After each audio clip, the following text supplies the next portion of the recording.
డానికి మా ప్రభుత్వం చర్యలు చేపట్టింది. ఇదంతా ఎందుకు జరిగిందంటే మీరు అండగా నిలబడ్డారు కాబట్టి, మీరు కాంగ్రెస్ పార్టీని గెలిపించారు కాబట్టి ఇయాల ఈ అభివృద్ధి కార్యక్రమాలు చేపట్టినాం.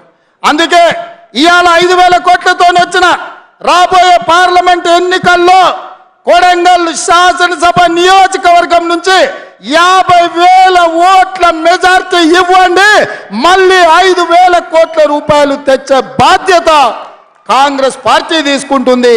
వేదిక మీద ఉన్న పెద్దలు తీసుకుంటారు, మిత్రుడు వంశీచంద్ర రెడ్డి తీసుకుంటాడు.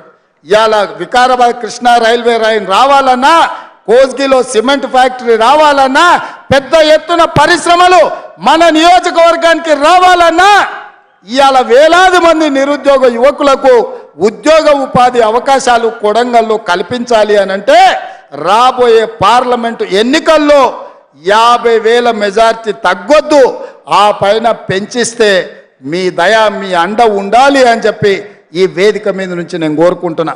ఎందుకు గెలిచిన తర్వాత ముఖ్యమంత్రి అయినాక 60 రోజుల తర్వాత ఎందుకు వచ్చినా అంటే వేలాది కోట్ల రూపాయలు తీసుకొని వచ్చి మీ మధ్యలో ఈ సంతోషాన్ని పంచుకోవాలని, మీ సోదరుడుగా, మీ అన్నగా, మీ బిడ్డగా ఈ రాష్ట్రంలో ఎన్నో బాధ్యతలు నెరవేరుతూ తండాలలో, గూడాలలో, మారుమూల పల్లెల్లో ప్రతి పేదవాడి తలుపు తడుతూ, ప్రతి పేదవాడి గుండె చేరుతూ ఇవాళ కాంగ్రెస్ పార్టీని నడిపించాల్సిన బాధ్యత పిసిసి అధ్యక్షుడిగా, రాష్ట్ర ముఖ్యమంత్రిగా ఒక బరువైన బాధ్యత ఉన్నది. రేపు జరగబోయే పార్లమెంట్ ఎన్నికల్లో 14 సీట్లు గెలిచినప్పుడే దేశ స్థాయిలో మన రాష్ట్రం యొక్క గొప్పతనం, కాంగ్రెస్ పార్టీలో కొడంగల్ గౌరవం పెరుగుతుంది. అందుకే మిత్రులారా, ఈ వేదిక మీద నుంచి తెలంగాణ రాష్ట్రంలో ఉన్న 4 మూలల కాంగ్రెస్ పార్టీ కార్యకర్తలకు నేను విజ్ఞప్తి చేస్తున్నా, ఇంకా మన యుద్ధం అయిపోలేదు, యుద్ధం విరామం మాత్రమే. రేపు పార్లమెంటు ఎన్నికల్లో 14 సీట్లు గెలిచినప్పుడే తెలంగాణ రాష్ట్రంలో కాంగ్రెస్ పార్టీ యుద్ధం గెలిచినట్టు.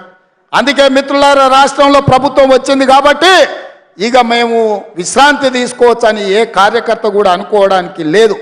17 సీట్లల్లో 14 సీట్లు గెలిచి పార్లమెంటులో మనం పట్టు సాధించినప్పుడే మన తెలంగాణ అభివృద్ధి పురోగతి వైపు పరిగెత్తుతుంది, మన సమస్యల్ని పార్లమెంటులో ప్రశ్నిస్తారు. అందుకే మిత్రులారా, ఇవాళ మన తెలంగాణ ప్రజల తరఫున నిలబడాలి, కొట్లాడాలి అంటే బీఆర్ఎస్ బీజేపీ కుట్రల్ని తిప్పి కొట్టాలి. రూపాలు మారుతాయి, పార్టీల పేర్లు మారుతాయి, ఎజెండాలు మారుతాయి, జెండాలు మారుతాయి. ఒకడు పొత్తు ఉంటుంది అంటాడు, ఒకడు పొత్తు లేదంటాడు, ఒకడు చెప్పుతో కొడతా అంటాడు, ఒకడు చేత్తో కొడతా అంటాడు. ఇవన్నీ ఎందుకు డ్రామాలు ఆడుతుండే? కాంగ్రెస్ పార్టీని దెబ్బతీయాలని. ఎన్నికల ముందు చూడలేదా, వాళ్ళిద్దరు కుట్రలు చేసి ఓట్లు చీల్చి బీఆర్ఎస్ గెలిచినా పర్వాలేదు, బీజేపీ ఓడినా పర్వాలేదని ప్రజలు ఆ రోజు ఈ పార్టీలు ప్రయత్నం చేస్తే ప్రజలు